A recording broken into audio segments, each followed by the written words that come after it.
बिस्मिल्लाहिर्रहमानिर्रहीम। अस्सलाम वालेकुम। मैं हूं तस्वीर हुसैन और आप देख रहे हैं कार।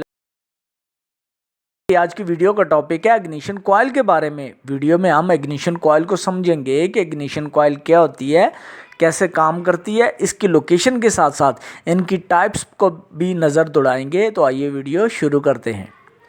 दोस्तों, ये जो हमारी गाड़ियों का इंजन होता है, इसे रन करने के लिए एक एयर फ्यूल के मिक्सचर की ज़रूरत होती है जो जलता है, जिससे इंजन तवानाई हासिल करता है। जब इंजन में एयर फ्यूल दाखिल होता है तो उसे दूसरे स्ट्रोक में कंप्रेस किया जाता है। अब इस कंप्रेस हुए हुए मिक्सचर को जलाने के लिए एक हाई वोल्टेज चिंगारी की ज़रूरत होती है। ये चिंगारी देने के लिए वहाँ पर मौजूद होते हैं स्पार्क प्लग। लेकिन हमारी गाड़ी में जो बैटरी होती है ये तो सिर्फ 12 वोल्ट की होती है, जबकि प्लग्स के लिए जो चिंगारी की है वो ज़रूरत है, वो बहुत ही ज़्यादा वोल्टेज की ज़रूरत होती है, जो कि हज़ारों वोल्ट होने चाहिए। इसलिए वहाँ पर ज़रूरत पड़ी एक कॉइल की। कॉइल एक तरह का ट्रांसफार्मर ही होती है जो कि लो करंट को बहुत ही ज़्यादा हाई वोल्टेज में कन्वर्ट करने का काम करती है। अगर बात करें कॉइल की कंस्ट्रक्शन की और कॉइल के काम करने की तरीकाकार की, तो सबसे पहले कॉइल के अंदर आता है आयरन कोर। इस कोर के गिर्द सबसे पहले सेट किया जाता है प्राइमरी वाइंडिंग को। प्राइमरी वाइंडिंग में सिर्फ 200 से 300 टर्न होते हैं। अब बैटरी से तो सिर्फ 12 वोल्ट मिल रहे होते हैं, तो इन वोल्टेज को थोड़ा बढ़ाने के लिए इसके साथ लगाया जाता है एक कैपेसिटर कनेक्टिंग ब्रेकर। अब कैपेसिटर और करंट ब्रेकर मिलकर प्राइमरी वाइंडिंग को तकरीबन 300 वोल्ट तक ले जाते हैं।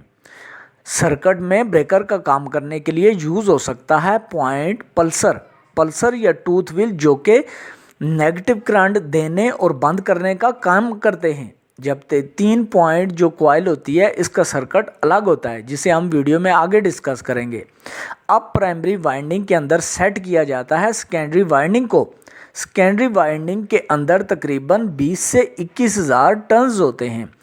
वाइंडिंग के अंदर जब वायर को 1 टर्न लगाया जाता है तो 1 टर्न हो जाता है, और अगर 2 टर्न लगाएंगे तो ये 2 टर्न हो जाएंगे। इसी तरह सेकेंडरी कॉइल के अंदर 20 से 21,000 टर्न होते हैं। जब प्राइमरी वाइंडिंग में 12 वोल्ट करंट फ्लो करता है तो वहाँ पर मैग्नेटिक फील्ड बनती है और करंट सेकेंडरी कॉइल में भी जाता है, और करंट 12 वोल्ट से तकरीबन 21,000 वोल्ट में कन्वर्ट हो जाता है। अगर प्राइमरी कॉइल में 40 वोल्ट हैं तो सेकेंडरी कॉइल में ये वोल्ट 40,000 तक पहुँच जाते हैं, क्योंकि सेकेंडरी कॉइल में ऑलमोस्ट 1000 गुना ज़्यादा टर्न होते हैं। कॉइलों में 2 पॉइंट, 3 पॉइंट और 4 पॉइंट कॉइल्स होती हैं।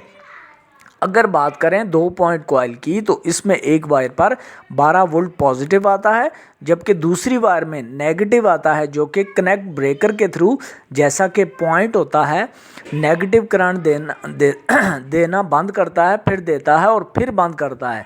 ये काम कार का ECU भी करवाता है पल्सर के थ्रू। जबकि 3 वायर कॉइल के ऊपर एक वायर में 12 वोल्ट पॉजिटिव आते हैं, जबकि प्राइमरी वाइंडिंग के आगे सर्किट में आकर रुक जाते हैं, जबकि सर्किट की तीसरी वायर में ग्राउंड आता है। अब सर्किट की वायर को ECU से 5 वोल्ट मिलते हैं तो सर्किट ऑन होता है और 12 वोल्ट करंट प्राइमरी कॉइल में आने से थोड़ा बढ़ जाता है और कॉइल के अंदर मैग्नेटिक फील्ड बनती है और करंट सेकेंडरी कॉइल में ट्रांसफॉर्म हो जाता है और 1000 गुना बढ़ जाता है। जबकि 4 पॉइंट कॉइल में एक फीडबैक यानी वापस ECU में जाता है, जिससे ECU को पता चलता है कि कॉइल अपना काम सही से कर रही है। ये तो थी दोस्तों कॉइल से मतलब कुछ इन्फॉर्मेशन जो कि आपके साथ शेयर की। अल्लाह हाफिज़।